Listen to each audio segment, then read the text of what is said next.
Dan itulah kerjaannya orang-orang kalau sudah menjadi liberal di dalam pemikiran. Mereka akan berusaha menutupi semua kebenaran yang telah jelas dan gamblang menjadi samar-samar, Pak. Dan itulah yang kita jawab, sesungguhnya iblis itu bukan makhluk yang bertauhid, karena makhluk yang bertauhid itu selalu melaksanakan perintah.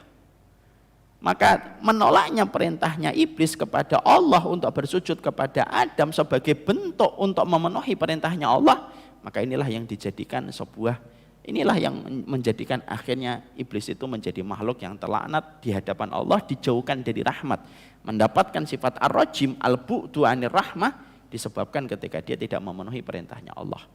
Jadi secara referensi, apa yang disampaikan oleh kalangan liberal itu secara confirm, sah dan meyakinkan itu salah.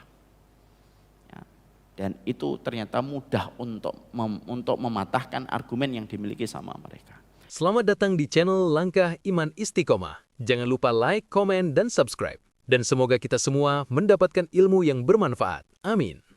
Mukmin di hadapan Allah ketika dia memahami tentang doa, memahami latar belakang tentang doa, dan apa yang kita minta di dalam doa itu, maka ini merupakan nilai kemuliaan besar pada kehidupan seorang mukmin kepada Allah. Nah, inilah yang menjadikan kita membahas tentang doa. Kita sekarang akan membahas doa Rabbana yang keempat, di mana doa ini adalah doa yang disampaikan oleh Nabi Adam.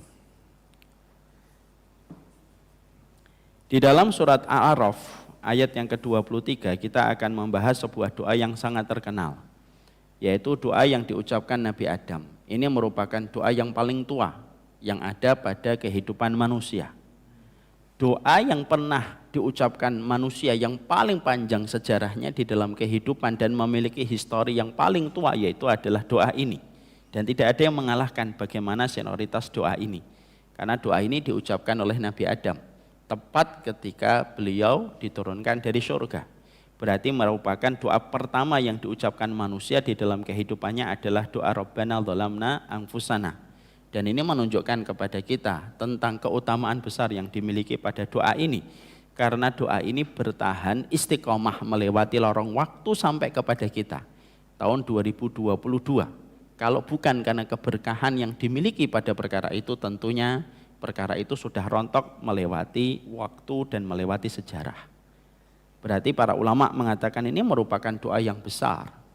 Ini merupakan doa yang memiliki keutamaan dan memiliki kandungan yang sangat agung pada kehidupan. Sampai Allah sendiri yang mengawetkan dan mengabadikan doa itu terus ada pada kehidupan manusia dan menjadi salah satu doa yang dipanjatkan oleh orang yang beriman. Hampir-hampir setiap imam, hampir-hampir setiap ustadz yang masih membimbing para jamaahnya di dalam berdoa tidak pernah melewatkan doa ini. Karena keutamaan besar yang dimiliki oleh doa ini. Makanya ini merupakan doa yang sejatinya layak mendapatkan prioritas pada kehidupan kita untuk kita ketahui.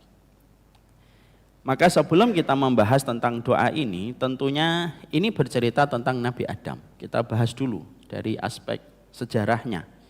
Walaupun kita tidak membahas tentang detail, tapi saya ingin menjelaskan beberapa hal yang berkaitan tentang doa ini, supaya doa ini betul-betul kita pahami sejarahnya dan bagaimana sampai doa ini diucapkan oleh Nabi Adam dan Allah awetkan doa ini sampai kepada kita.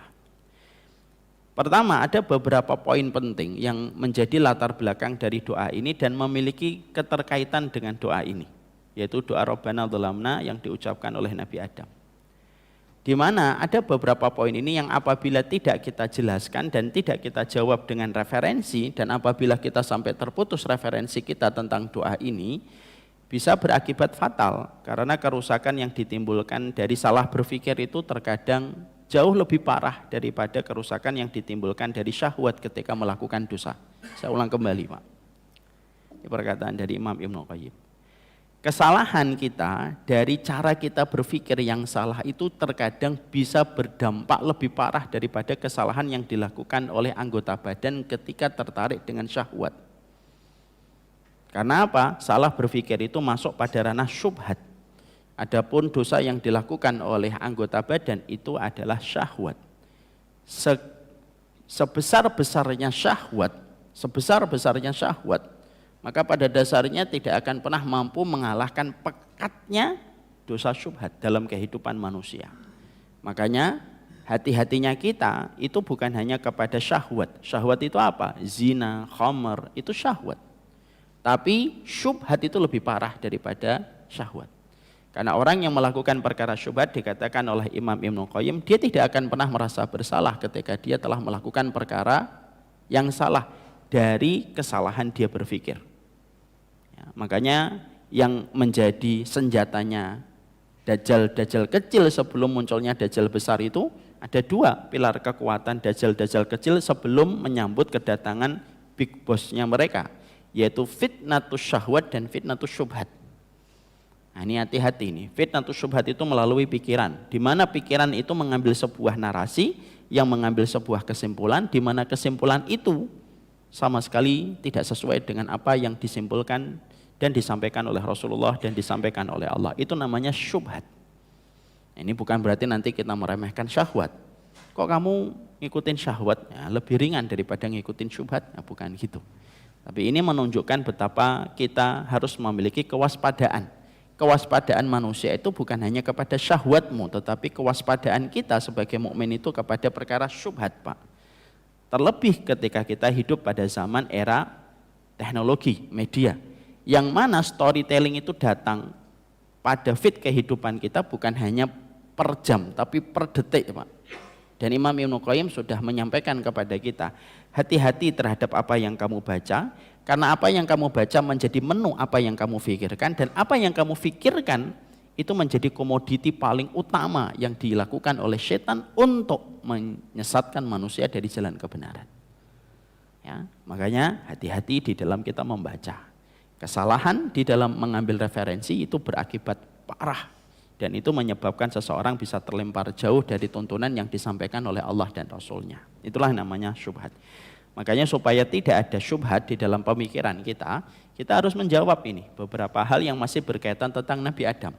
Contoh yang sering saya peroleh dan sering saya dapatkan tentang Nabi Adam adalah bagaimana orang-orang liberal sering sekali menggunakan kisahnya Nabi Adam ketika menjumpai iblis tidak mau sujud kepada Adam, maka sesungguhnya dikatakan bahwasanya iblis itu lebih bertauhid daripada malaikat.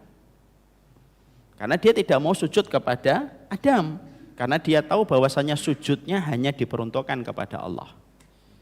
Perkataan ini kan banyak, Pak. Dan perkataan ini salah satu di antara rumpun ilmu yang sering disampaikan oleh kalangan liberal.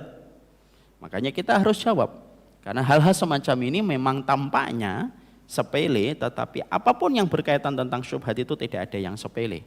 Dan itulah kita harus kembali kepada ilmu supaya kita mampu untuk menjawab setiap keraguan yang selalu ditimbulkan oleh setan ketika menimbulkan sebuah fitnah yang bernama syubhat. Kita jawab satu persatu. Yang pertama adalah hal-hal yang berkaitan tentang Nabi Adam. Dalam peristiwa sampai beliau mengucapkan doa Rabbana dzalamna anfusana wa illam taghfir lana wa tarhamna lanakunanna minal khasirin. Yang pertama itu adalah kenapa sih Nabi Adam harus memakan buah yang diharamkan oleh Allah? Ini pertanyaan basic. Coba Nabi Adam tidak memakan buah yang diharamkan oleh Allah. Mungkin kita semuanya tidak perlu tinggal di Kemang, Pak. Mungkin kita masih berada di surga. Kenapa Nabi Adam memakan buah yang diharamkan oleh Allah? Ini pertanyaan basic, dan ini mungkin dimiliki banyak rata-rata masyarakat ketika mendengar kisahnya Nabi Adam. Mungkin mereka akan berkata, coba Nabi Adam itu tidak memakan buah yang diharamkan oleh Allah. Kan sekarang saya sama bidadari, kan begitu. Tidak jauh-jauh lah dari bidadari. Maka ini harus terjawab tuntas bahwasanya ini merupakan salah satu bentuk syubhat. Dan ini harus kita mengerti bagaimana ilmunya. Makanya mari kita perhatikan dalam sebuah riwayat, karena pertanyaan ini bukan hanya dimiliki oleh kita dan masyarakat kita hari ini, tapi pertanyaan ini pernah juga dimiliki oleh seorang Nabiullah, seorang kalimullah, seorang nabi yang ditunjuk sebagai nabi yang diajak bicara oleh Allah, yaitu adalah Nabi Musa. Dan ini merupakan dialog yang cukup agak berat yang terjadi di antara dua nabi ketika mereka ada di dalam kehidupan langit, yaitu dalam kehidupan barzah mereka. Ya, tentunya peristiwa ini termasuk dalam peristiwa yang kita juga dapatkan dalam peristiwa Isra Mi'rajnya Rasulullah Shallallahu Alaihi Wasallam, yaitu ketika Nabi bertemu dengan ruhnya Nabi Adam, ruhnya Nabi Musa, ruhnya Nabi Ibrahim. Dan ini menunjukkan kepada kita tentang satu faedah, bahwasannya salah satu faedah dari sebagian para ulama tentang peristiwa Nabi ketemu para nabi ketika Rasulullah Isra Mi'raj menunjukkan bahwasanya di alam barzah itu ruh itu bisa berjumpa dengan keluarganya selama sama-sama beriman dan mendapatkan kenikmatan kubur. Ini sebagian dalilnya pakai dalil ini. Karena Nabi dan Rasulullah ketemu dengan ruhnya para nabi dan para rasul, salah satunya ketemu dengan Nabi Ibrahim, Nabi Adam, ketemu pula dengan Nabi Musa alaihi salam. Makanya di dalam satu riwayat yang sahih diterangkan bahwasanya Rasulullah Shallallahu Alaihi Wasallam itu menyampaikan sesungguhnya ruhnya orang mukmin itu saling mengunjungi keluarganya di antara alam barzah selama mereka mendapatkan sama-sama kenikmatan. Makanya yang unik adalah ada salah satu di antara sahabat wanita Rasulullah Shallallahu Alaihi Wasallam yang bernama Ummu Bishr. Dia punya anak yang dinamakan Bishr, meninggal dunia sebelum beliau. Maka beliau sedih datang kepada Nabi, lalu tanya kepada Rasulullah Shallallahu Alaihi Wasallam, ya Rasulullah, kamu tahu bagaimana kedudukan anak saya? Maka terangkan tentang kedudukan anak saya dan apakah setiap ruh bisa berjumpa dengan ruh keluarganya. Maka dijawab oleh Rasulullah Shallallahu Alaihi Wasallam, pada saat itu ada burung di satu pohon yang sedang bertemu dan saling terbang kecil di antara mereka. Maka Rasulullah menunjuk dan berkata, sesungguhnya roh itu berjumpa dan bertemu sebagaimana burung-burung ini sedang bersandar dengan sebagian keluarganya.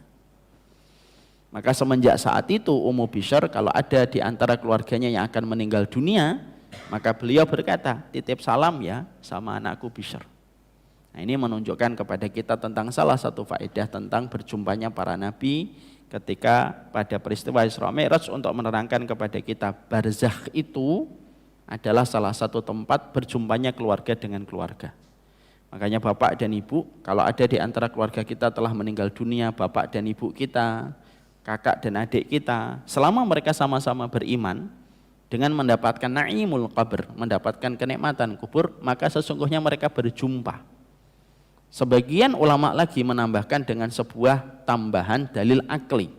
Dalil aklinya itu apa? Dalil dari rasionalitas setelah dalil-dalil nakli. Dalil nakli itu dari kitabullah dan sunnah. Ditambahkan lagi, karena sesungguhnya ruhnya orang mukmin itu mampu melihat surga. Karena Allah mengatakan iftahu lahu baban ilal jannah. Jadi ruh itu kalau sudah bisa menjawab fitnah yang disampaikan Munkar dan Nakir di dalam pertanyaan yang ditujukan kepada setiap manusia di dalam alam barzah, maka Allah itu mengatakan waftahu lahu baban ilal jannah. Buka antara dirinya dengan surga, lalu dia bisa melihat surga sepanjang mata memandang. Para ulama lalu berkata, kalaulah surga bisa diberikan oleh Allah kepada penghuni alam barzah ketika mereka mendapatkan kenikmatan kubur, maka sesungguhnya berjumpa dengan keluarga itu lebih mudah difahami dan lebih mudah terjadi. Karena yang lebih berat daripada itu yaitu adalah dibukakannya pintu surga aja sudah diberikan oleh Allah. Jadi orang tua kita Pak, kalau sama-sama beriman dan insya Allah mendapatkan kenikmatan kubur itu berjumpa.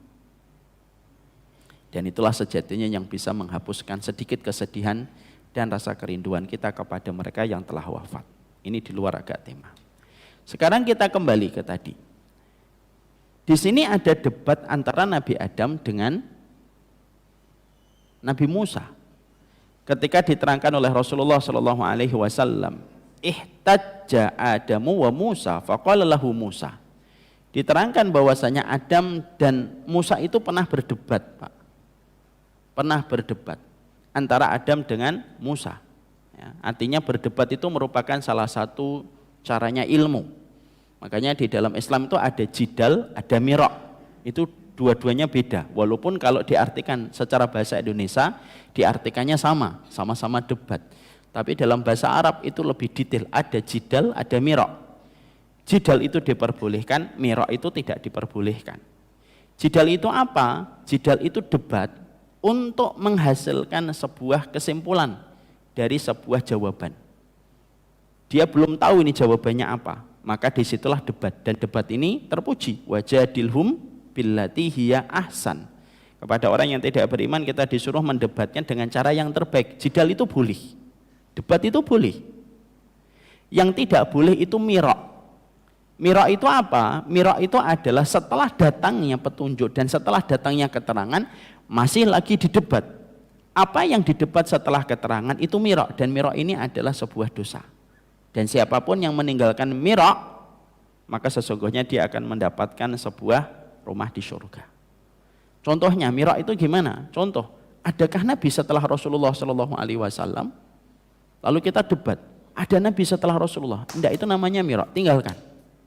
Maka bagimu rumah di surga. Apakah zina itu diperbolehkan selama sama-sama ridho dan sama-sama boleh? Itu mirok itu, nggak usah ditanggapin.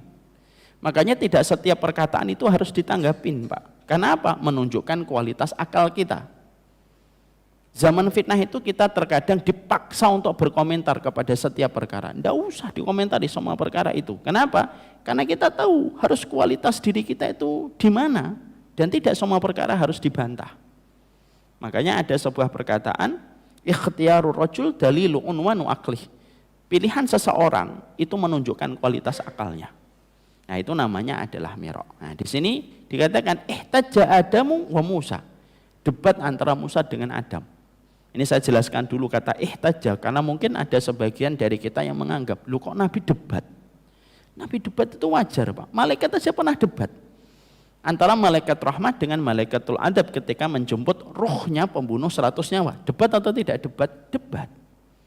Debat untuk menerangkan pandangan kita, mencari pendapat yang paling kuat itu diperbolehkan. Makanya Masya Allah ya, kadang-kadang ada sebagian ikhwan mengatakan fulan begini, tapi ketika diajak ayo kita ketemu, debat, oh saya ninggalkan debat. Ini salah ini. Selama debat itu berupaya untuk mendapatkan ilmu, maka diperbolehkan. Kita kembali kepada riwayatnya. Ihtaja Adamu wa Musa, faqala lahu Musa. Ketika saat itu Adam dan Musa itu bertumpah, mereka berdebat. Maka Musa berkata kepada Nabi Adam, Anta Adamul ladzi akhrajatka khati'atuka minal jannah. Wahai Nabi Adam, engkau ini bapaknya manusia dan engkaulah yang menjadikan manusia itu dikeluarkan dari surga disebabkan kesalahanmu. Ini gara-gara kesalahanmu ini. Akhirnya semua manusia itu dikeluarkan dari surga. Masya Allah ya. Bapak paling senior disalahkan anak keturunannya, Pak. Ini gara-gara kesalahan kamu ini. Ya. Ketika Nabi Adam mendapatkan apa yang dilakukan oleh Nabi Musa pada saat itu, maka faqala lahu Adam. Bagaimana Adam itu lalu berkata? Lalu Adam itu berkata kepada Nabi Musa, peristiwa ini terjadi bukan dalam kehidupan di dunia, Pak. Dalam kehidupan di alam barzakh. Dalam kehidupan di alam barzakh. Faqala lahu Adam, maka Adam itu berkata kepada Musa, anta Musa alladhi istafaqallah bi risalatihi wa bi kalamih. Wahai Musa, seorang nabi yang telah dipilih oleh Allah untuk menyampaikan risalah dan telah dipilih oleh Allah untuk menjadi kalamnya Allah. Summa talumuni ala amrin qaddara ala alayya qabla an ukhlaq. Faqala Rasulullah sallallahu alaihi wasallam fahajja Adamu Musa marratain. Lalu saat itu Nabi Adam berkata, wahai Musa, kamu ini nabi, menyampaikan risalah. Kamu juga dipilih oleh Allah sebagai kalimullah, orang yang diajak bicara oleh Allah. Atalumuni ala amrin qad qudira qabla an ukhliqa. Gimana kamu bisa nyalahin saya terhadap satu peristiwa yang terjadi, di mana peristiwa itu telah ditetapkan di dalam takdirnya Allah sebelum saya diciptakan. Di dalam beberapa riwayat diterangkan adalah 40 tahun sebelum saya diciptakan, maka itu sudah ditetapkan oleh Allah. Bagaimana kamu bisa untuk mencela saya dalam perkara yang semacam itu? Dan itu dikatakan oleh Nabi Adam 2 kali dan tidak bisa dijawab oleh Nabi Musa. Disinilah kita akhirnya mengetahui Bapak dan Ibu, bahwasanya apa yang dilakukan Nabi Adam itu merupakan bagian dari sebuah keumuman takdir yang berjalan pada kehidupan manusia. Di mana salah satu takdir yang Allah sudah tetapkan di dalam Lauhul Mahfuz pada kehidupan manusia, Nabi Adam akan keluar dari surga, dan itu ketetapan takdir. Dan kita mengimani takdir apapun yang telah ditetapkan oleh Allah dalam kehidupan kita, tanpa ada kezaliman dalam setiap takdir yang Allah berikan dalam kehidupan kita. Karena takdir Allah itu tidak ada yang salah. Tapi takdir Allah itu berjalan pada kehidupan manusia, di mana semua yang dilakukan manusia tidak terlepas dari takdir yang telah ditetapkan oleh Allah. Ini pelajaran yang cukup penting supaya kita mengimani takdir, tapi jangan sampai salah mengambil kesimpulan. Mungkin ada yang berkata, oh berarti kita ini sudah ditakdirkan oleh Allah mau jadi penduduk surga atau penduduk neraka. Pada dasarnya Allah itu tahu kemana kita itu nanti akan menuju. Apakah seseorang itu akan menuju surga ataukah menuju ke neraka. Betul. Tapi sekali lagi Allah memberikan kepada manusia yaitu adalah perbuatan. Tapi perbuatan manusia tidak pernah lepas dari takdirnya Allah. Tapi semua manusia itu diberikan kebebasan untuk berbuat oleh Allah. Maka sesungguhnya di sini kita menjumpai bahwasanya ini urusan takdir yang telah ditetapkan oleh Allah Subhanahu wa taala. Sikap seorang mukmin ketika sudah bicara tentang takdir itu sederhana. Kita mengimani bahwasanya tidak ada takdir yang salah pada kehidupan kita. Ya, karena Allah tidak mungkin menciptakan produk takdir yang salah. Dalam kamusnya Allah itu mustahil menciptakan produk takdir yang salah. Yang salah itu cara kita memahami takdir yang Allah berikan pada kehidupan manusia. Ini kita harus paham. Jadi akhirnya yang pertama, pertanyaan yang kita harus dapatkan adalah proses berdebatnya Musa dengan Adam sampai Nabi Adam nanti mengucapkan doa Rabbana dzalamna anfusana wa illam taghfir lana wa tarhamna lanakunanna minal khasirin ini menunjukkan kepada kita bahwasanya Nabi Adam memiliki ilmu yang tidak dimiliki oleh Nabi Musa ketika Nabi Musa mengajukan pertanyaan, melimpahkan kesalahan kepada Nabi Adam dengan dikeluarkannya seluruh manusia dari surga. Dan inilah yang menjadikan kita paham, dunia ini memang sudah diciptakan oleh Allah menjadi darul bala, darul ibtila. Allah memang menciptakan dunia itu menjadi ujian dan Allah sudah setting pada kehidupan yang berjalan pada kehidupan manusia. Ini yang pertama. Ya. Yang kedua, kita menjawab tadi. Bagaimana menjawab apa yang dilontarkan oleh kalangan liberalisme yang mengatakan bahwasanya iblis itu lebih bertauhid daripada para malaikat. Sebelum saya menjelaskan ini, saya jelaskan pendek dulu. Iblis itu merupakan satu makhluk yang dikekalkan oleh Allah. Beda dengan setan, Pak. Antara iblis dan setan memiliki perbedaan. Setan itu kata sifat. Bisa melekat kepada jin, bisa melekat kepada manusia. Dia bisa mati. Karena sesungguhnya setan itu bisa mati. Sebagaimana setan manusia bisa mati. Setan itu diambil dari kata syatana yashtunu, yang artinya ba'udah jauh dari rahmatnya Allah, itu setan. Iblis itu beda dengan setan. Iblis itu merupakan makhluk yang betul-betul dia menolak untuk bersujud kepada Adam. Dia hidup kekal. Apakah dia nikah? Nikah. Dalam satu riwayat dikatakan dia punya keturunan, Pak. Makanya ada salah satu ulama, kalau tidak salah A'mas, pernah ditanya, apakah iblis nikah, kawin, punya pasangan? Punya. Punya keturunan? Punya. Terus ditanya lagi sama orang yang nanya sama A'mas ini, kalau begitu siapa pasangannya iblis dan siapa aja keturunannya? Kalau itu saya tidak tahu, karena pas dia nikah saya tidak diundang. Itu candanya para ulama itu begitu, Pak. Tetap berkelas, tidak berbohong. Ini memang begitu. Saya nggak diundang, jadi saya nggak ngerti. Dan itu termasuk salah satu kaidah ilmu, Pak, yang kita harus paham. Ada salah satu kaidah ilmu yang kita harus pahami. Ilmuhu la yanfa' wa jaluhu la yadur. Ini sebuah kaidah yang disampaikan oleh Imam Qurtubi. Ilmu itu tidak semuanya harus tahu, Pak. Ada kategori ilmu yang disebut dengan ilmuhu la yanfa' wa jaluhu la yadur. Kamu tahu tidak terlalu bermanfaat, kamu tidak tahu juga tidak apa-apa. Ini termasuk salah satunya yang kita harus tahu kapan menempatkan ilmu, kapan menempatkan kaidah ini. Termasuk salah satunya itu iblis itu sekarang tinggal di mana, istananya kayak apa, tidak usah tahu. Kalaupun tahu juga tidak terlalu bermanfaat bagi kamu. Kalaupun kamu bodoh tidak membahayakan akhirat kamu. Ayam sama telur duluan mana, halah nggak penting. Karena itu termasuk di antara kaidah yang kita harus paham. Contoh, Hawa itu makan buah-buahnya itu apa sih? Khuldi kah? Apakah itu apel kah? Apakah itu sawo? Tidak perlu tahu. Kalaupun kita tahu, tidak terlalu bermanfaat. Kalaupun kita tidak tahu, tidak membahayakan akhirat kita. Ya, ini termasuk salah satu kaidah yang penting, Pak. Tapi cuma harus hati-hati menempatkan kaidah ini. Ya, nanti kenapa nggak ikut taklim? Ilmuhu tidak bermanfaat, bodohnya juga tidak membahayakan. Jangan gitu. Harus hati-hati menempatkan kaidah ini. Ini termasuk kaidah yang disampaikan Imam Qurtubi. Ya. Jadi Iblis itu akhirnya diturunkan dari bumi, diturunkan dari surga. Kemana iblis itu ditempatkan? Iblis itu ditempatkan di atas air, Pak. Wa kana arsyuhu 'alal ma'. Sesungguhnya iblis itu membangun kerajaannya di atas air. Kalaupun kita ada kejadian-kejadian tertentu sering di luar nalar dan akal manusia, rasionalitas manusia yang terjadi pada kehidupan, di dalam kehidupan laut, maka kita bisa menangkap relate atau korelasinya, cuma tidak boleh menentukan. Oh, ini mungkin kerjaannya iblis. Karena memang iblis itu membangun kerajaannya di atas air. Apakah itu segitiga Bermuda, Ustaz? Apakah itu perairan di Yaman, Ustaz? Apakah itu perairan di Palestina, Ustaz? Kita tidak ngerti. Hanya Allah yang tahu. Tapi memang dia membangun kerajaannya di atas air. Insya Allah ya.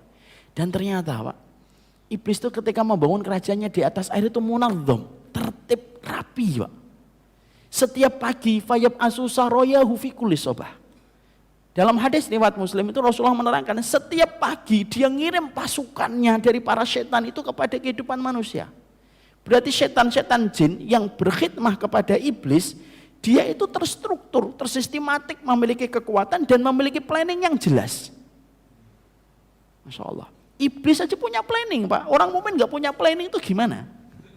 Dia punya planning. Makanya dikatakan oleh Rasulullah SAW setiap pagi dia mengurus semua urusan setan-setan itu, dikirimkan kepada manusia untuk menyesatkan manusia. Sore harinya kata Rasulullah, semua setan itu melaporkan apa yang telah mereka lakukan. Jadi ada shift, Pak. Setan itu ada shiftnya. Dan setan lebih kuat yang ditempatkan di waktu malam. Makanya kita memahami itu di dalam tafsir surat Al-Falaq. Maka di situ kita mendapati iblis diturunkan di atas air. Nabi Adam, sebagian ulama kalau kita membaca Al-Bidayah wa Nihayah miliknya Imam Ibnu Katsir, diturunkan di daratan India. Hawa diturunkan di daerah Jeddah, Pak. Maka Jeddah. Makanya kan namanya apa? Daerah antara Makkah dan Madinah dengan kata Jeddah. Jeddah itu dari kata jiddatun. Apa jiddatun artinya? Nenek. Dipisahkan oleh Allah 200 tahun, Pak. Berjalan masing-masing sendirian. Nabi Adam berjalan sendirian, Hawa berjalan sendirian, kata Imam Ibnu Katsir, 200 tahun mereka menyibak liarnya kehidupan di dunia ini. Dan Masya Allah, itu akibat dari buah yang diharamkan oleh Allah ketika dimakan oleh Nabi Adam. Dan itu termasuk dari bagian takdir yang telah ditentukan oleh Allah. Ya. Sekarang kembali ke tadi, gimana kita menanggapi perkataan bahwasanya iblis itu merupakan makhluk yang paling bertauhid kepada Allah? Ini merupakan sebuah narasi yang seolah tampak angin surga tetapi di dalamnya ini ada parah. Ini kerusakan di dalam berpikir. Kita harus paham, sujud itu ada dua. Dalam peristiwa ketika Nabi Adam, iblis dan para malaikat. Sujud itu kata para ulama, nanti bisa dicek di dalam tafsir Imam Ibnu Katsir. Sujud itu dua. Dalam peristiwa yang terjadi di antara kisah ini. Ada sujud ta'dziman, ada sujud namanya imtisalan li amrin. Ada sujud untuk mengagungkan. Sujud mengagungkan itu tidak boleh diberikan kepada makhluk. Hanya diberikan kepada Allah. Kita sholat, ini namanya sujud apa? Sujud ta'dziman, ta'abudian. Sujudnya kita ta'dzim, ta'abud kita kepada Allah. Sujud ini tidak boleh diberikan kepada makhluk. Ada sujud yang kedua, sujud imtisalan li amrin, li awamirin. Sujud yang kedua itu sujud karena melaksanakan perintah. Maka perintahnya Allah kepada para malaikat dan termasuk iblis, itu perintahnya sujud, bukan sujud ta'abudian, tapi sujudnya itu melaksanakan perintahnya Allah.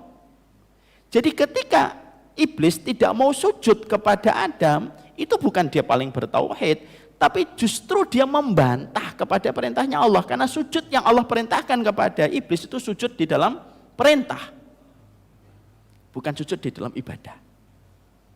Ya. Jadi ini hal yang sudah disampaikan oleh para ulama dulu. Dan itulah kerjaannya orang-orang kalau sudah menjadi liberal di dalam pemikiran. Mereka akan berusaha menutupi semua kebenaran yang telah jelas dan gamblang menjadi samar-samar, Pak. Dan itulah yang kita jawab. Sesungguhnya iblis itu bukan makhluk yang bertauhid, karena makhluk yang bertauhid itu selalu melaksanakan perintah. Maka menolaknya perintahnya iblis kepada Allah untuk bersujud kepada Adam sebagai bentuk untuk memenuhi perintahnya Allah, maka inilah yang dijadikan sebuah Inilah yang menjadikan akhirnya iblis itu menjadi makhluk yang terlaknat di hadapan Allah, dijauhkan dari rahmat, mendapatkan sifat ar-rajim, al-bu'du anir rahmah, disebabkan ketika dia tidak memenuhi perintahnya Allah. Jadi secara referensi, apa yang disampaikan oleh kalangan liberal itu secara confirm, sah dan meyakinkan itu salah. Ya, dan itu ternyata mudah untuk mematahkan argumen yang dimiliki sama mereka. Pertanyaan kita, kenapa iblis itu tidak mau sujud kepada Adam? Banyak di antara penuntut ilmu mereka itu mengatakan bahwasanya tidak mau sujudnya iblis kepada Adam disebabkan karena kesombongan. Salah, Pak. Kesombongan itu natijah. Kesombongan itu hasil. Tapi dosa pertamanya iblis itu bukan kepada sombong, al-kibru.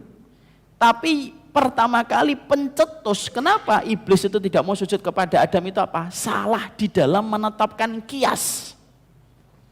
Salah menetapkan analogi. Ini loh, hati-hati sama kerangka berpikir ini. Kenapa? Iblis itu salah menetapkan kerangka berpikir. Makanya di dalam kitab Al-Masail Al-Jahiliyah diterangkan kesalahannya iblis itu bukan sombong. Sombong itu akses dari kesalahan pertama. Hasil dari kesalahan pertama itu menimbulkan kesombongan. Tapi kesalahan pertamanya iblis itu apa? Kesalahan pertamanya iblis itu adalah salah di dalam menetapkan kias. Ketika dia mengatakan khalaqtani min nar wa khalaqtahu min tin. Engkau ciptakan aku dari api dan engkau ciptakan Adam dari tanah. Lalu iblis pikirannya liar. Oh ternyata api itu lebih mulia daripada tanah. Itu menurut sudah suruh. Sampai mana tadi ya? Oh ya.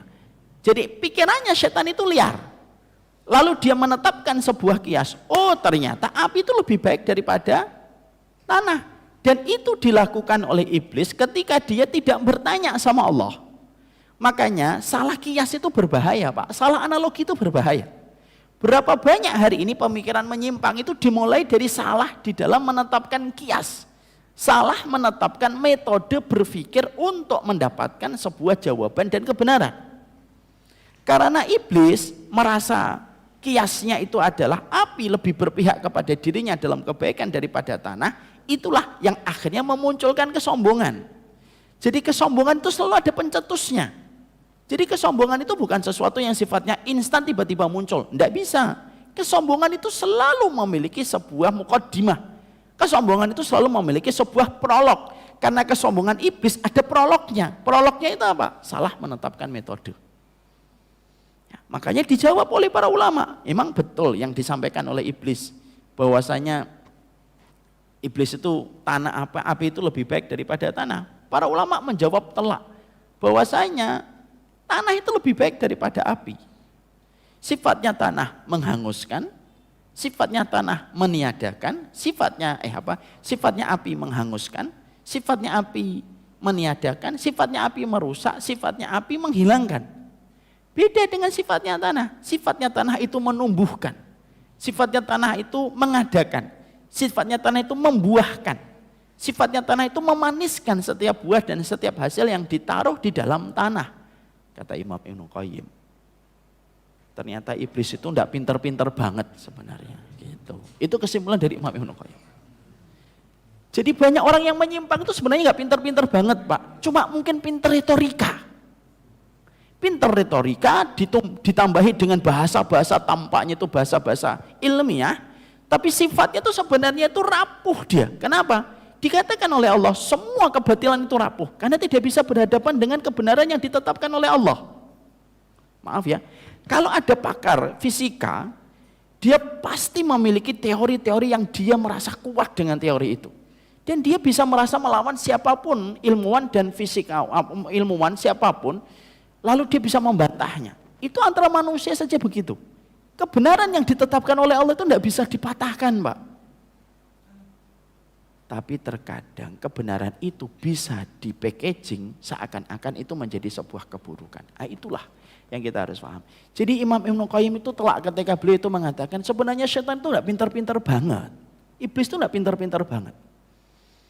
Kalau iblis saja tidak pinter-pinter banget, bahkan salah menetapkan kias dan menyebabkan penyimpangan dia, dan sampai akhirnya dikatakan oleh Allah bahwasanya dia itu terlaknat, apalagi para pengikutnya. Makanya Dajjal, sekuat apapun dia tidak akan bisa menghadapi orang yang berilmu. Makanya ilmu itu harus kuat.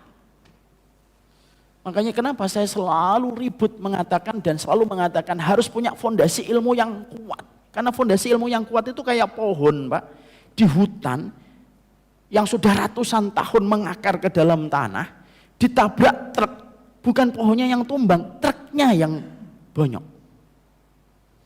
Itulah pentingnya kenapa kita harus menuntut ilmu itu taksil, dari bawah pelan-pelan gitu, mengakar kuat.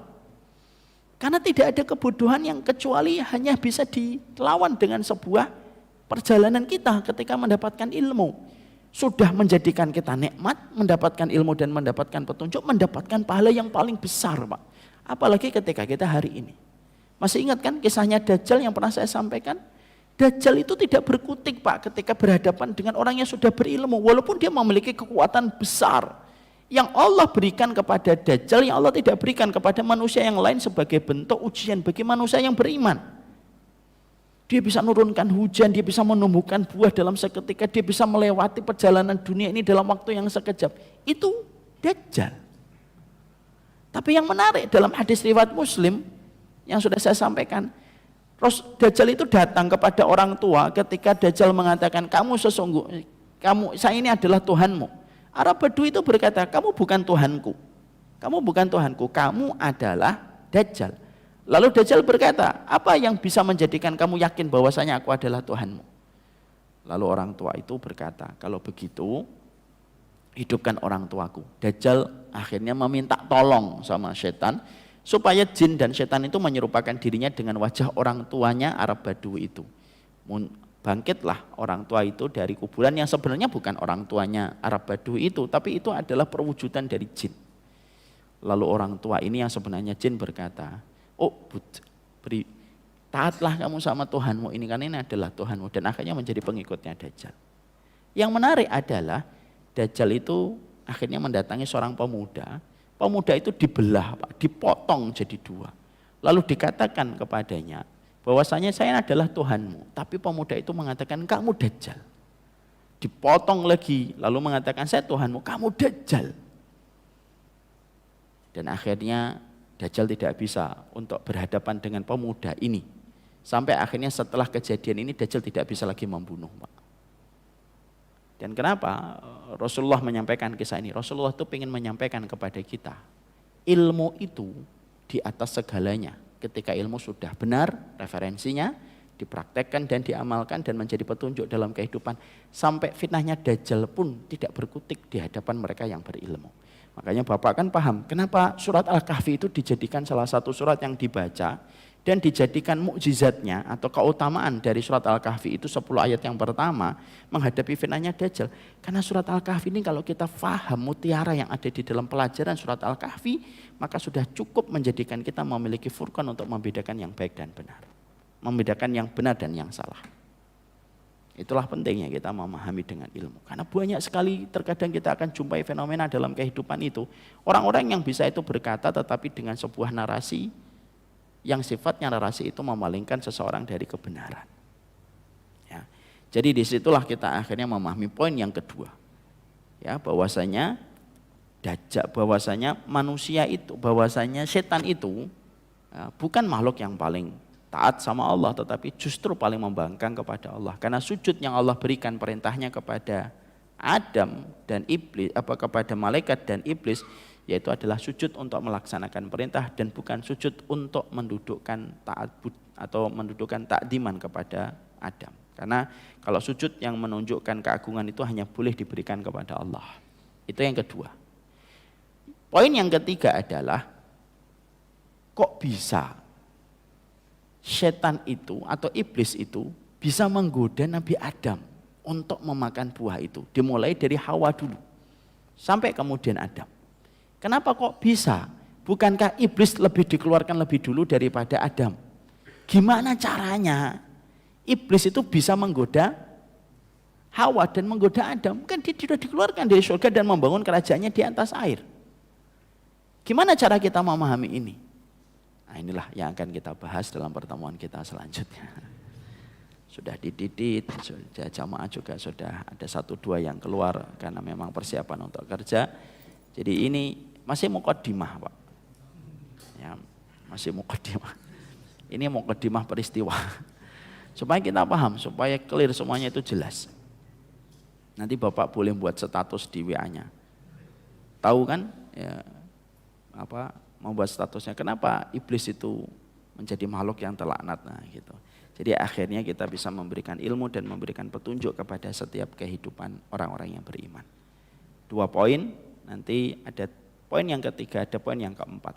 Itu menjadi sebab peristiwa yang melatar belakangi doa ini terjadi. Supaya kita paham, supaya kita clear, supaya kita paham.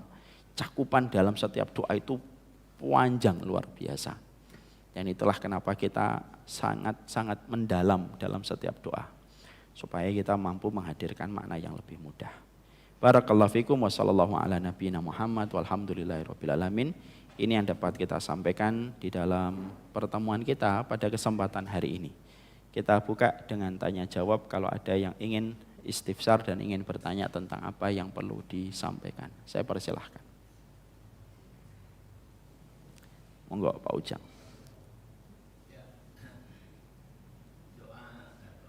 Dosa terbesar Adam itu kan tadi melanggar perintah untuk mendekati dan memakan buah, sehingga Apakah buahnya khuldi ataukah tidak? Saksikan jawabannya di pekan depan. Silakan lanjutin. sehingga balasannya pun tulisannya diusir dari surga gitu ya. Betul. Kalau saya menganalogikan Analoginya benar atau salah? sama dengan perintahnya juga kan kita dilarang mendekati zina. Bahkan mendekati itu tidak boleh tadi. Ada dilarang mendekati pohon, tapi malah sampai memakan gitu. Kita dilarang mendekati zina. Apakah analogi ini sama? Maksudnya gini, apakah dosa terbesar di dunia itu ya zina itu? Karena sama seperti analoginya dosa terbesar di surga itu pada waktu Adam itu mendekati pohon. Masya Allah. Kita jawab. Yang pertama yaitu adalah kata wala taqrabuz zina. Wala taqrabuz zina, maaf. Jangan mendekati zina. Ini sebagian orang sering mengartikan dengan arti-arti yang batil walaupun mungkin bercanda, tapi memang ilmu harus menjawab. Orang-orang terutama di televisi yang sering membercandai syariat. Kalau di televisi kan sering kita lihat membercandai syariat. Contoh, jangan tempel-tempelan, bukan muhrim. Yang betul itu bukan mahram. Tapi ketika dia mengatakan itu bukan untuk mentakzimkan syariat, tapi untuk membercandai. Hati-hati ya, membercandai syariat itu tidak ada yang melakukan itu kecuali orang munafik. Karena terkadang hal semacam itu tampaknya sepele, tetapi bisa jadi perkara itu besar di sisi Allah. Wa innal abda la yaqulu bil kalimah ma yara fiha ba'san illa abadahu Allah minha sab'ina kharifan. Ada seorang hamba mengucapkan satu kata yang dia anggap ringan, tapi gara-gara satu kata itu dia bisa ditenggelamkan oleh Allah sejauh 70 musim perjalanan di neraka hanya karena satu ucapan yang dipandang terlalu ringan. Artinya ini umum ya, jangan mempercandai syariat. Jangan deh, bukan muhrim. Tapi setelah itu ya demak-mek juga ya diem aja. Hanya untuk memancing tawa doang. Nah itu enggak boleh. Ya karena apa? Bercanda-bercanda aja, enggak usah pakai syariat. Karena itu jadinya menjadi berat. Kemudian bercandanya itu begini. Yang enggak boleh itu kan mendekati zina. Kalau zinanya mah boleh. Perintahnya di dalam Quran itu enggak boleh mendekati. Nah itu. Ini harus paham ya. Ini dalam bab usul fikih namanya adalah qiyas aula. Allah itu terkadang tidak menyebutkan sebuah larangan ataupun sebuah perintah disebutkan secara keseluruhan, tapi disebutkan sebagian untuk menunjukkan yang lebih parah daripada itu pun diperintahkan atau dilarang. Contoh, wala taqul lahuma uff, kata para ulama. Janganlah kamu mengatakan kepada orang tuamu ah. Itu sebenarnya sudah mewakili. Jangan kemudian berkata, yang nggak boleh kan ngomong mukul mah boleh, nah, kan gitu. Ini berarti on gitu. Jadi Allah itu terkadang menyebutkan itu partnya yang kecil untuk menunjukkan bahwasanya perkara itu besar. Yang part kecil aja enggak boleh, apalagi yang lebih besar. Itu namanya qiyas aula, Pak. Ya, makanya ini yang kita harus paham tentang bagaimana menyikapi orang yang bercanda. Oh, enggak apa-apa kok zina itu, yang enggak boleh itu mendekati. Tetapi kalau zinanya boleh enggak. Yang ketiga, apakah zina merupakan salah satu dosa yang besar? Iya, salah satu dosa besar dalam syahwat itu zina, Pak. Tidak ada air yang paling najis kecuali air yang tumpah sebelum terjadinya ijab qabul, dan tidak ada rahim yang paling najis kecuali rahim yang terbasahi dengan airnya laki-laki sebelum terjadinya ijab qabul. Orang yang melakukan zina itu 4 perkara sekaligus langsung hilang. Kehormatan, agama, nasab, dan agama. Kehormatan dirinya hilang, kehormatan nasabnya jadi hilang, kehormatan dinnya jadi hilang, kehormatan apa yang satu ini, marwah, kehormatan dirinya, nasab, keimanan, dan ilmunya, semuanya jadi hilang sekaligus, Pak, kalau orang itu sudah berzina, Pak. Makanya dosa zina itu apabila orang sudah bertaubat tapi sudah hamil, maka sesungguhnya dosa tobatnya dia itu tidak bisa menghapuskan jejak zinanya. Tidak bisa hilang. Karena saking beratnya dosa zina itu di hadapan Allah. Makanya kita menjumpai misalkan ada fulan A, B, zina. Naudzubillahi min dzalik. Nasallallahu alaihi wasallam. Dia zina. B-nya hamil. Setelah itu menikah. Anak itu terjadi sebelum proses ijab qabul. Namanya waladun lil firash. Anak yang dinisbatkan nasabnya kepada tempat tidur. Setelah itu A dan B ini tobat, Pak, ngaji.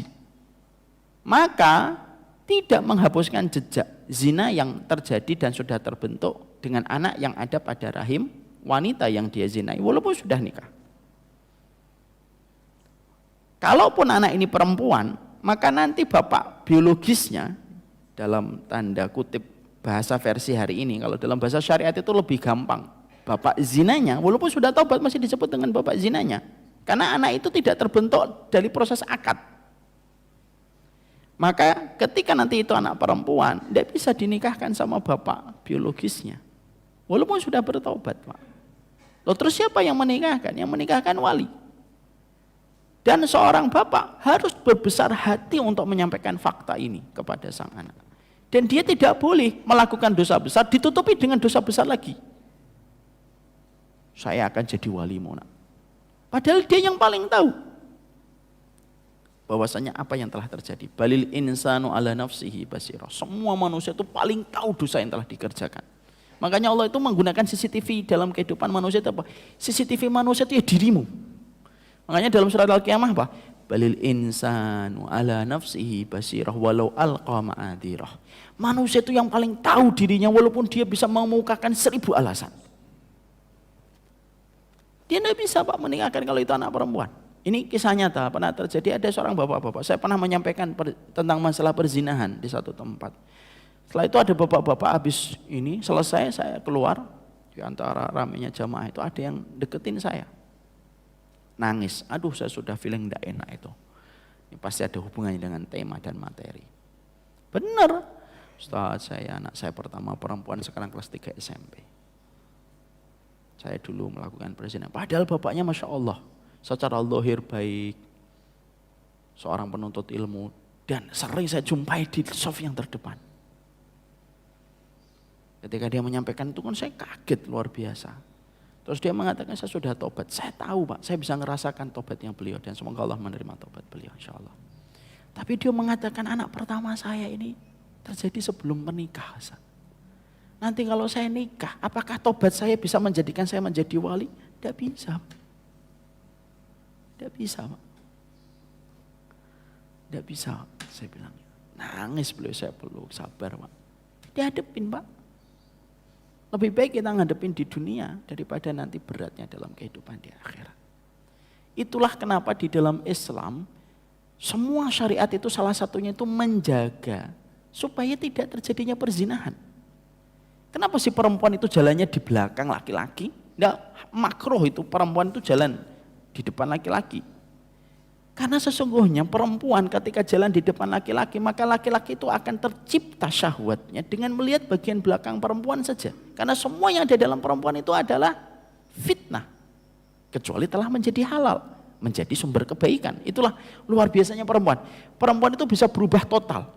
Sebelum kita nikahi, semua yang ada pada dia itu menjadi fitnah bagi laki-laki. Suaranya, cara jalannya, cara dia milih pakaian, cara dia milih tas, semuanya jadi fitnah. Tapi kalau sudah dinikahin, semua yang datang dari dia itu sumber kebaikan untuk kita menuju ke akhirat. Makanya Rasulullah mengatakan, tidak ada simpanan terbaik kecuali seorang wanita solihah. Kan Pak Ujang belum punya sekarang. Pernah punya insya Allah. Dan Masya Allah ya. Saya nggak sentimen, memberikan dorongan. Maka sesungguhnya dalam Islam itu sampai jalannya, sampai dia disuruh kalau ini begini cara bicaranya, itu semuanya untuk menjaga supaya tidak terjadinya perzinahan. Karena perzinahan itu merusak, Pak. Sangat merusak. Merusak nasab, merusak keturunan, merusak kehormatan. Kenapa? Tidak ada akal, maaf tadi akal berarti. Kehormatan, agama, nasab, dan akal. Itu empat-empatnya sekaligus rusak, Pak, ketika orang berzina. Orang makan riba, yang dirusak apa? Yang dirusak itu kehormatan dan hartanya. Akalnya enggak. Tapi kalau zina, akalnya rusak, kehormatannya rusak, agamanya rusak, nasabnya rusak. Empat-empatnya rusak. Dan itu tidak pernah terjadi kepada dosa kecuali zina. Makanya dosanya kan berat. Kata Imam Ad-Dhahabi dalam kitab Al-Kabair, kalau kita ingin tahu dosa ini terkategori dosa besar atau dosa kecil, setidaknya ada dua indikator dan dua barometer. Satu, lihat Allah mengancamnya dengan kata apa. Kalau Allah mengancam bahwasanya orang yang melakukan dosa itu dijauhkan dari rahmat, itu berarti dosa besar, Pak. Bapak dan Ibu, kalau membaca setiap dosa, kok di situ ada kalimat jauh dari rahmat, itu berarti dosa besar. Yang kedua, lihat hukumannya. Kalau hukumannya berat, itu menunjukkan berarti perkara itu berat sekali di sisi Allah. Dan apa pelaku zina itu? Pelaku zina itu, Pak, kalau dia sudah nikah atau sudah pernah melakukannya zina misalkan, kalau dia masih pemuda, belum pernah zina sebelumnya atau belum pernah nikah, hukumannya dicambuk dan diasingkan menurut keputusan dari ulil amri. Tapi kalau orang sudah nikah atau mungkin sudah pernah berzina dan pernah dicambuk, lalu dia berzina kembali, hukumannya apa? Rajam. Kan kita sudah paham tentang hukuman rajam. Hukuman rajam itu tentunya hukuman yang nanti dilaksanakan oleh para penguasa ulil amri. Tidak boleh setiap muslim melakukan sendiri di belakang rumahnya. Ayo dirajam yuk, sini kumpul-kumpul. Ya, tasakuran. Nggak boleh lah, itu akan menciptakan mudarat besar. Maka rajam itu gimana? Mari kita perhatikan penjelasan dari Syekh Utsaimin rahimahullahu ta'ala di dalam kitab Syarah Riyadhus Shalihin. Beliau itu menerangkan, hukuman rajam itu kalau ditegakkan ketika ada 4 orang memberikan laporan, ini zina. Lalu 4 orang ini disumpah. Apakah kamu melihat zinanya? Iya. Sebagaimana timba masuk dalam sumur? Iya. Dari awal sampai akhir selesai. Saya melihatnya.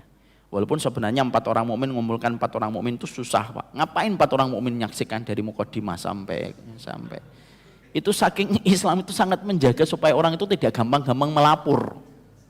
Kalau sekarang kan enggak, dikit-dikit melapor. Hukum akhirnya dijadikan menjadi sebuah pembenaran. Itu kan beda dengan Islam.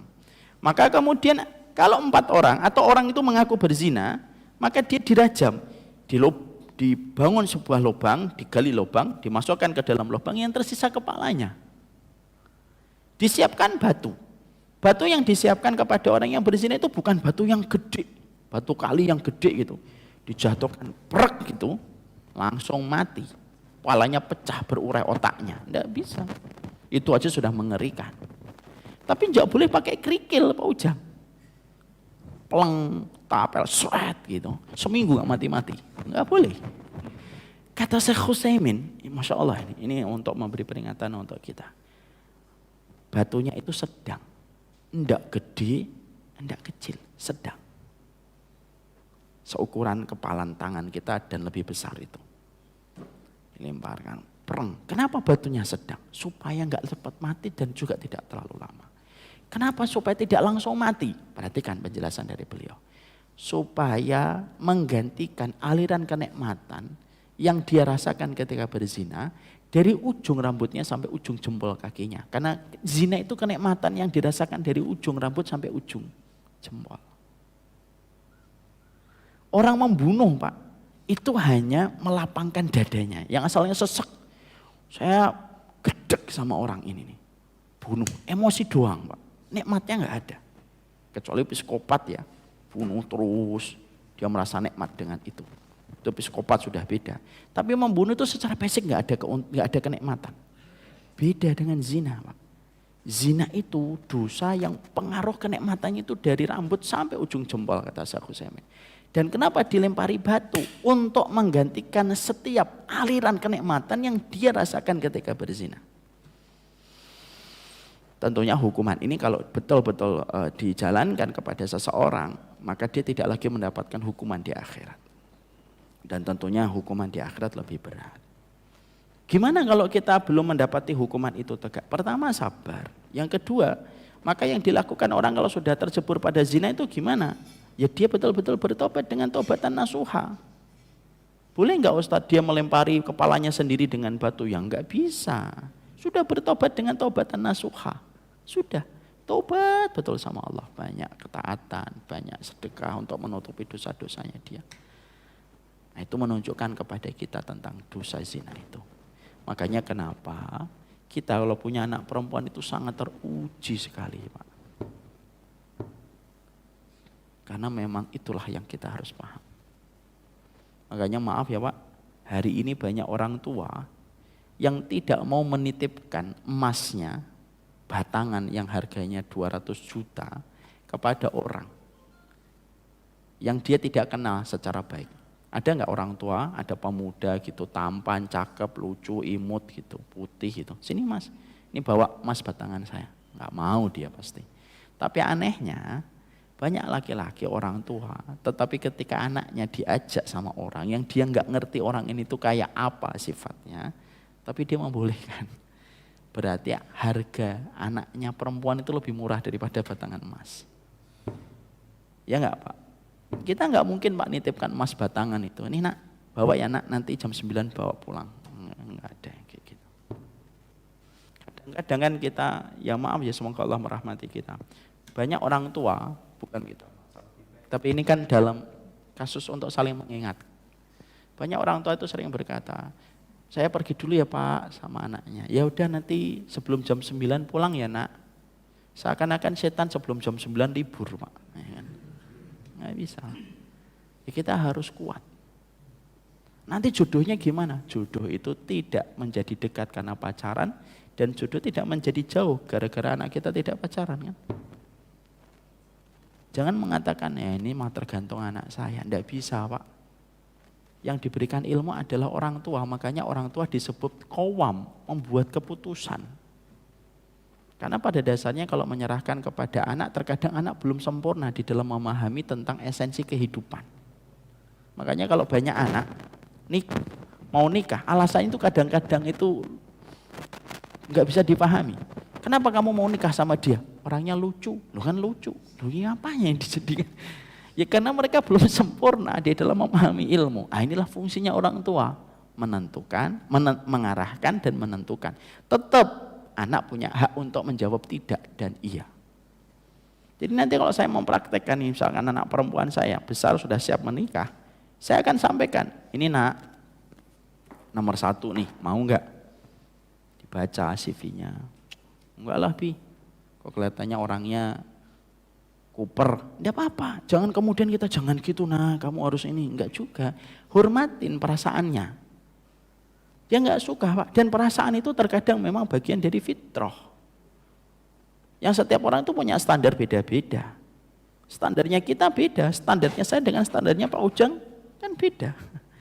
Kalau dijadiin sama malah bahaya, saling bunuh-bunuhan kita. Makanya kita hormatin standar itu. Anak itu harus dihormatin standarnya. Saya nggak mau ini, saya nggak mau ini. Dan terkadang standar itu ya sesuai dengan pendidikan kita. Kalau pendidikan kita sudah memperkenalkan dia dengan tontonan, dia melihat orang ganteng, operasi plastik dan lain, itu bahayanya apa Pak? Nanti dia melihat suaminya itu harus berkarakter fisik. Karena apa?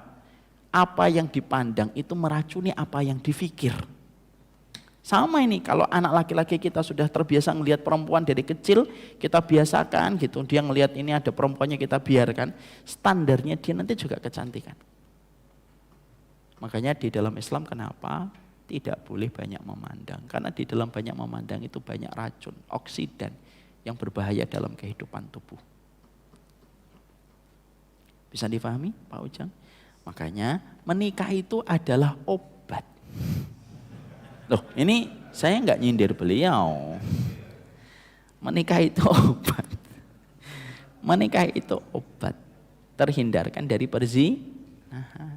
Ustadz, nah nanti mungkin ada yang tanya, bagaimana poligami? Ya, saya ingatkan. Masalah poligami. Poligami itu bukan kewajiban, tetapi sebuah pilihan. Berdasarkan asas kemaslahatan dan kemadharatan. Ada bapak-bapak yang sering berkata, enggak apa-apa, enggak usah minta izin, kan enggak ada syariatnya minta izin Ustaz. Lebih baik meminta maaf daripada meminta izin. Begini loh, membicarakan tentang kejadian dan peristiwa besar, itu tidak hanya membicarakan melulu tentang fikihnya, tapi tentang kemakrufan kita. Memang betul laki-laki yang nikah tanpa izin, itu sah nikahnya, sah secara fikih. Tapi pertanyaan berikutnya, ma'ruf atau tidak ma'ruf? Kamu sudah bersama dengan seorang wanita, menitipkan anakmu kepada dirinya, lalu kamu menikah kembali dengan tidak menyampaikan kepadanya. Saya kira itu tidak ma'ruf Pak, karena kita satu bantal. Dan kita melepaskan seluruh kancing baju kita di hadapan pasangan kita. Lalu dalam peristiwa besar kita tidak menyertakan, itu tentunya tidak ma'ruf. Meminta maaf lebih gampang daripada meminta izin Ustaz. Coba aja. Bisa atau nggak bisa. Karena sesungguhnya itu merupakan perkara-perkara yang kita harus mengerti dengan sudut pandang yang baik. Saya pernah mengeluarkan satu series bersama dengan istri saya, yaitu poligami antara kata hati wanita dan syariat. Alhamdulillah istri saya itu nggak mempermasalahkan poligami, termasuk salah satu manajemen konfliknya saya dengan istri, karena ketika menikah itu langsung saya itu membahas tentang manajemen konflik. Salah satunya itu pembahasan tentang poligami. Dalam masalah poligami itu ternyata ada banyak quote yang bagus. Ini Pak Ujang Pak Ujang kan belum nih, satu aja belum ya. Ini untuk Pak Hari. Ada banyak kata-kata bagus yang disampaikan yang terkadang kita tidak jumpai di dalam kitab. Yang pertama, istri saya menyampaikan, poligami itu berat. Jangan diperberat dengan cara yang tidak syar'i. Banyak laki-laki dengan cara yang tidak syar'i, lalu beralasan dan beralibi. Ini kan poligami, itu bukan poligami. Itu perselingkuhan yang di atas namakan syariat bernama poligami. Serius banget Pak, santai aja dengernya. Itu yang pertama. Yang kedua, kata beliau itu, bahwasanya poligami itu harus dilakukan ketika kapal yang pertama itu tenang. Baru kamu menambah sekoci kembali. Jangan ketika sekocimu lagi goyang luar biasa, kamu malah enak-enakan mikirkan sekoci berikutnya. Itu tentunya tidak benar. Yang ketiga, keempat, banyak lagi. Nah, ada saja di sini. Kan pembahasannya tentang masalah bagaimana menahan dari perzinahan. Itu yang kita harus mengerti.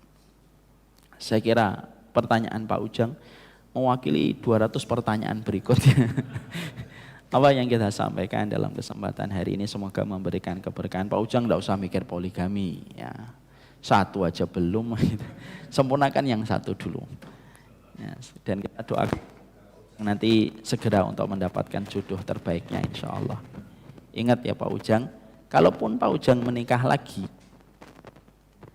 tidak akan menghalangi perjumpaan dan pertemuan Pak Ujang dengan yang pertama. Insya Allah. Kalau wanita, nah itu masih ada debat di antara para ulama. Ada wanita nikah, lalu setelah itu suaminya meninggal dunia, nikah lagi. Nah, para ulama ada 3 pendapat. Satu, dia akan bersama suaminya yang terakhir. 2, dia akan memilih sendiri mana yang paling cocok untuknya nanti di surga. 3, Allah pilihkan yang paling baik akhlaknya. Walaupun di antara 3 pendapat ini paling banyak mengambil pendapat yang pertama dari riwayatnya Abu Darda. Ya, itu kalau perempuan, Pak. Ya. Dan nanti kalau misalkan suaminya 2, Ustadz, yang terus dua-duanya masuk surga. Kalau ternyata nggak dipilih terus gimana? Terus kayak Pak Ujang gitu di surga? Enggak. Artinya dia akan dipilihkan dengan wanita yang paling cocok sesuai dengan keimanannya. Sedih atau tidak sedih? Sedih mah bahasa di Bekasi. Di surga tidak ada kesedihan. Nanti setiap lewat kelihatan perih dong hatinya. Enggak ada. Enggak ada. Itu di surga, semua yang ada di dunia tidak terjadi dalam kehidupan di surga. Paham? Semuanya barakallahu fikum. Saatnya kita sarapan, menguatkan persaudaraan kita di dalam kebaikan, saling memaafkan, saling memberikan udzur, saling bersaudara semata-mata karena Allah. Tidak ada keberkahan ilmu, kata para ulama, kecuali salah satu berkahnya ilmu itu apa? Menambah saudara di antara orang yang beriman, sebagaimana antara muhajirin dan ansor. Ini yang dapat saya sampaikan. Kita tutup, kita sholat syuruk, lalu kita sarapan. Wassallallahu ala nabiyina Muhammad walhamdulillahirabbil alamin. Subhanakallahumma wa bihamdika asyhadu an la ilaha illa anta astaghfiruka wa atubu ilaik. Assalamualaikum warahmatullahi wabarakatuh.